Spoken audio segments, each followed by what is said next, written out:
Hi everybody, so I'm continuing my video series on dark psychology and how it ties into emotional abuse. As I've said on all the other videos, but just in case you happen to be coming in on this one, check out the video series on the neuroscience of narcissistic abuse first.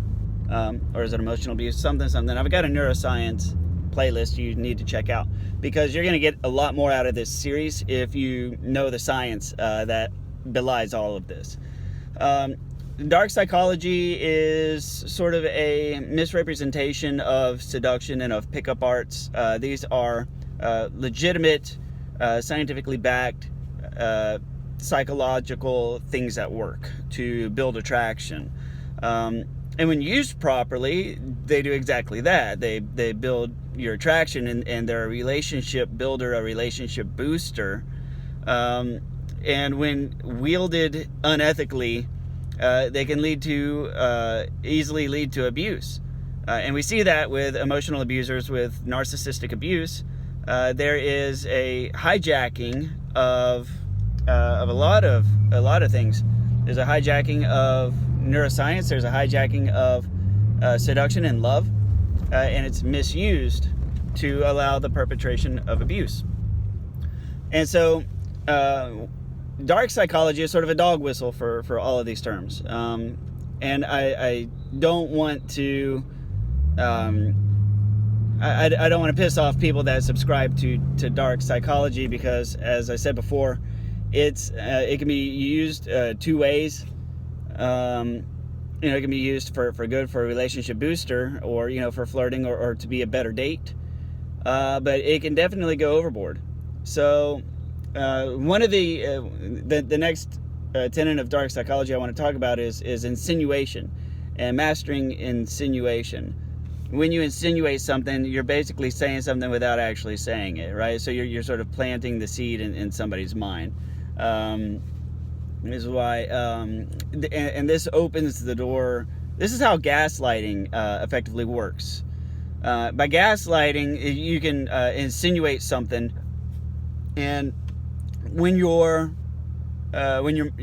primary mode of operation is constant insinuation, you're constantly insinuating things, then eventually, people just start to hear it different. They start to hear insinuations as actual statements.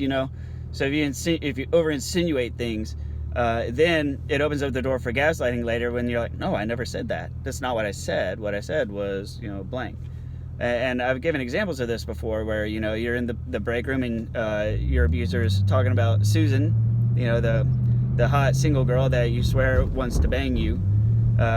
You were just there minding your own business, getting your coffee, and then here comes Susan brushing up against you to get a cup. And then later on you're like, oh, well, what about you and Susie at work? Y'all's little flirting relationship and all that stuff. I never said I flirt with her. I said she brushed up against me.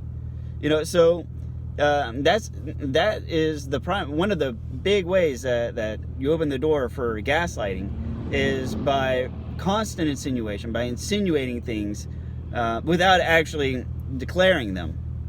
And so by over insinuating all the time, that gives you leeway to reel it in, or not you, but your abuser. They can retract their statements with relative ease, because they leave it for you to interpret, and then they fault your interpretation. So they're going to tell you something, wanting you to interpret it as a particular thing, and then when you call them out on it, then they bust you with your interpretation and say that your interpretation is wrong. This is what I meant. And then, even later on down the road, even when you present them with what they've corrected you, then they'll still correct you yet again. Or they'll correct an insinuation with another insinuation. So it just goes on.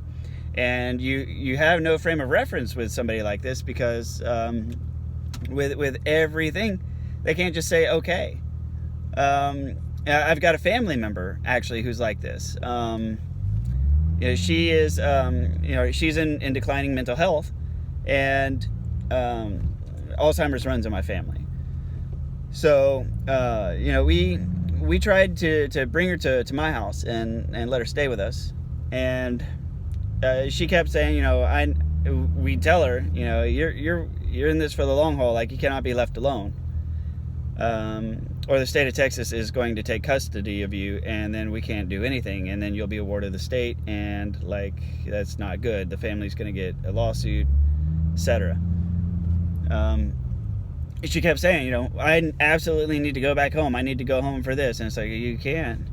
And it's like, no matter what you tell her, then she's like, well, that's not what's going on. And it got to the point where it's like, you're here with us because if we don't find you a place to live, family's going to get sued.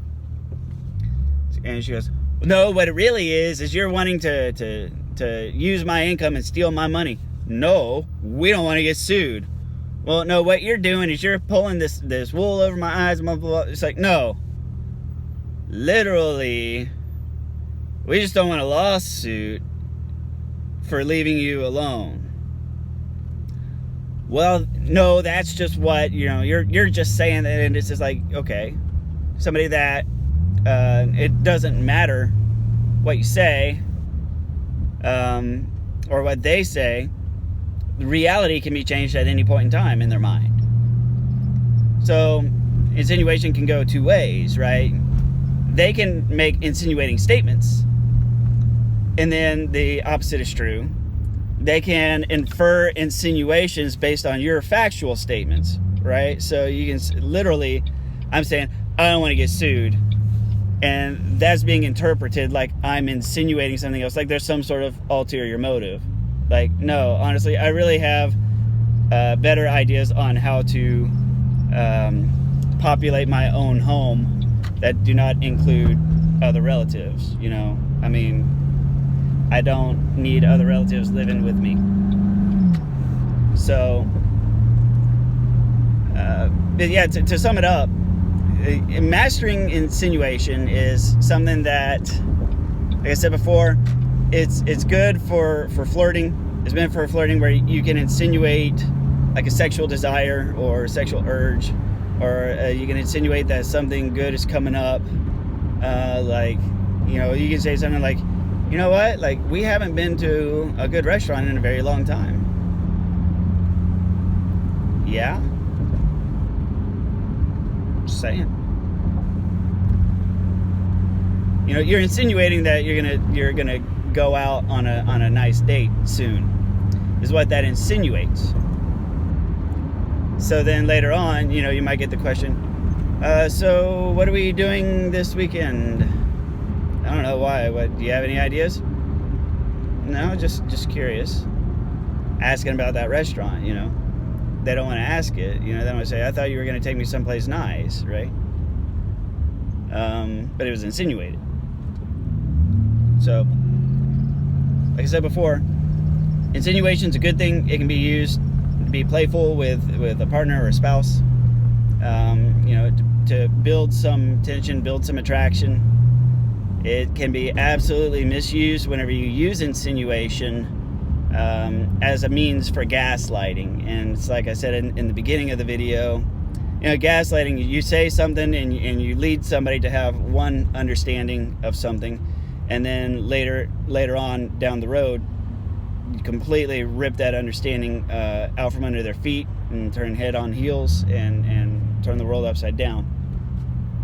So thank you very much for watching. Please like, comment, or share. We'll see you on the next video.